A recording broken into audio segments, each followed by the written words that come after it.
The travel limiters we'll be installing today are from UPR products. Welcome back to Bad Attitude C-10. Today we'll be installing travel limiters that we got from UPR. And I know there's a lot of you guys out there with race cars that are going, travel limiters on a street truck, why? Well, I mean, to each their own, and in my opinion, it is a good upgrade that gives us some adjustability that we normally wouldn't have when it comes to tuning our chassis and the transfer of the weight from the front to the rear of the vehicle. So stay tuned. Alright, so to kind of give y'all an idea of the way this works, right now we have our coil spring off of our shock. That way you can watch how much travel we actually have on our shock itself. So that's not having a fender on the vehicle. I can't very well show y'all the difference between the height of the tire and the fender lip as your transition's happening. So I'm going to utilize the shock itself and show you with the tape measure. So right now we do not have a spring on it, so we don't have anything that's going to dictate, how much the ride height is or anything. So we're completely bottomed out on the shock, and it's showing us to have from the top of the shock collar to the bracket is right at 5.5 inches. So what we're going to do is, by using the travel limiters, the style that we bought is a tube style. So it actually has 1, 2, 3, 4, 5, 6, 7, 8, 9, at least 12 holes that I can see right off the bat. So the outer tube is slotted and the inner tube has single settings. So dictating where you put the pin dictates how much travel the limiter allows. So if we're basically doing a setup and we're at a track that's hooking up extremely well, and let's say all of a sudden we're starting to have issues with popping wheelies and stuff like that, which we may never have with this truck, we don't know until we get it running. But I'm just wanting to be safe. So like right now, it would basically allow the travel to go that far. If we were to pin it a little bit lower down, whenever the front end extends, it's going to allow it to not travel, but that minute amount. So the higher up you have it on the inner tube dictates how much overall travel you allow the front end to go.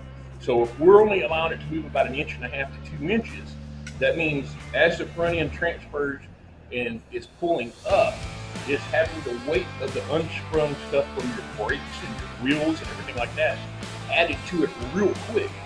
So even though your shock and your spring are trying to push all that momentum upwards and plant your back tires, it's making it drag that unsprung weight faster. Now, if we let it get a whole lot of room and get leverage and momentum, it's actually going to allow it to yank the wheels harder and transfer the weight faster, which in turn can make you plant the tires really hard. So if it's planting them real hard and you're having the front end come up or doing a wheel beast or actually wheel standing your vehicle, you can actually limit the travel to make the weight be applied sooner, which in turn should eliminate most of the transfer that you're having issues with. So let me go ahead and mount this on real quick and then we'll go from there. Alright guys, so hopefully you can see that right here is our shock, and next to it on the back of the tower there is a bolt hole. That's where we're going to install our top, and on the bottom A-arm we have the tab right here. So we're going to utilize those two spots, and as you can tell we got a strap wrapped around this. That way we can make this go up and down in a minute and show you exactly what kind of clearance we have. Sorry about the bumpiness, I'll get this stable here in just a sec.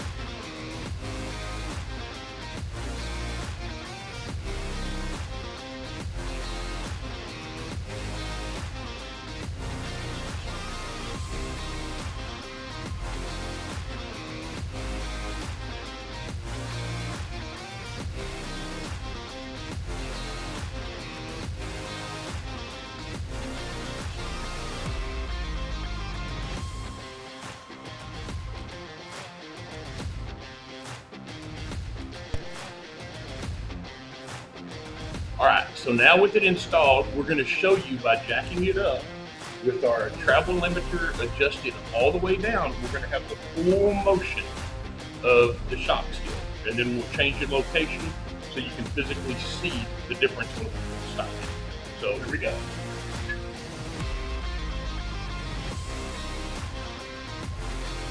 So there you can see we have the full stroke going up.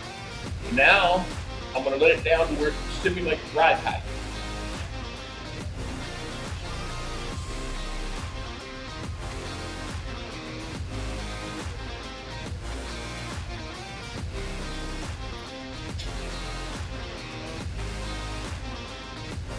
So with our shock having 5.5 inches of travel, whenever we set it up, we're going to want to have a little bit of give in case we hit a pothole or something like that. So a lot of them say use about 1/3 of your travel or whatever. So right now this is showing we're about like 2 1/4 inches or so. So that means we would still have 3 1/4 inches to extend. So if this was our ride height setting, and then we were stable and setting still at a starting line, and as soon as we let off the trans brake, line lock button, pop the clutch, however you have it in your vehicle, what this is going to allow this to do, the limiter is set as high as it'll go, so it's going to allow the full extension of the shock, which means the shock's going to be able to travel from ride height all the way down, and once it bottoms out almost is when the travel limiter is going to have to pick up the unsprung weight. So we should be able to go from this setting, once we go all the way down, the full travel of the shock is going to happen. So here we go.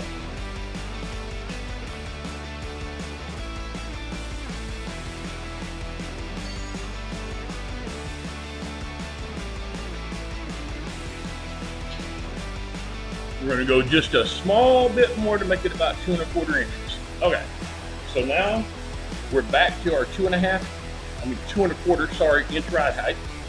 And then with our limiters set in the highest hose, we're going to act like it goes from ride height, then we transition and we leave the line.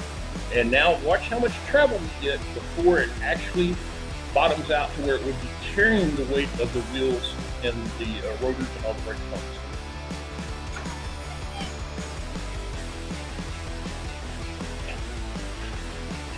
So now with it fully extended, our shock is back to the full 5.5 inch stroke. So this time we're going to bring it up to ride height, and we're going to change the location of our lock pin.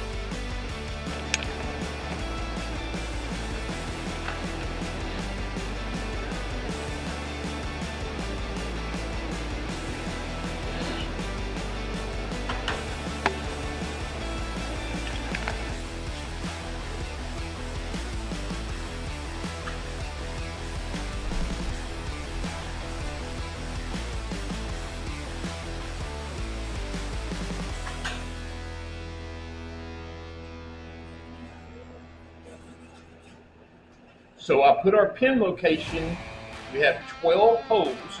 I put it in hole 6. So that means now our travel limiter is going to take away almost half of our transition, or the amount of travel that it's going to be able to come up before it has to carry the unsprung weight of our brake drums and wheels and things like that.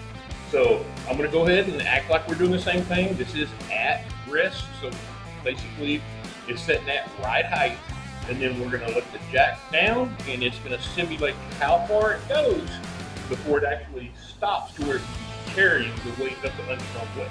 So here we go.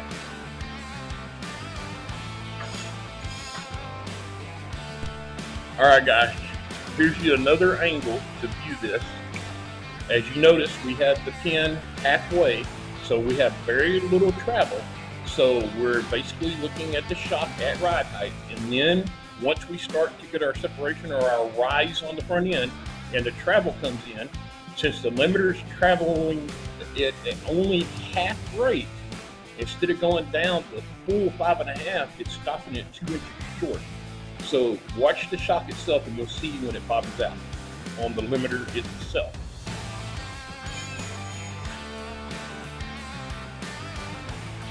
So now that's all the travel that it allowed us to have, and we're going to measure real quick.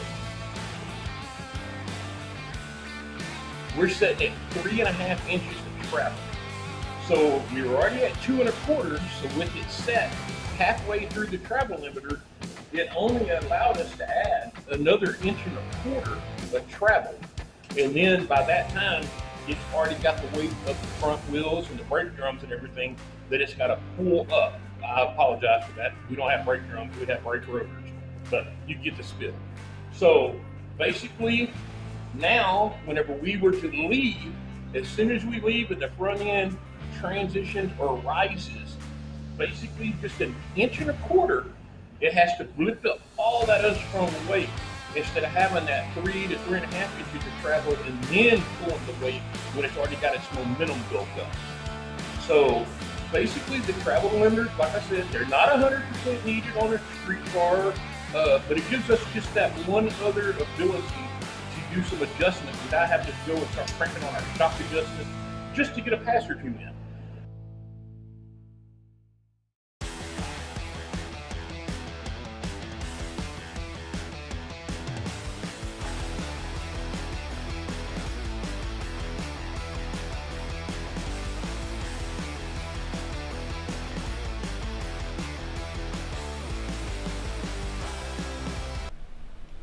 That's going to wrap this one up. We hope you enjoyed the video. Join us next time for the assembly of our Ford 9-inch. As always, the comment section is turned off. If you need to reach us, it's texasdragracer@yahoo.com. Please like and subscribe.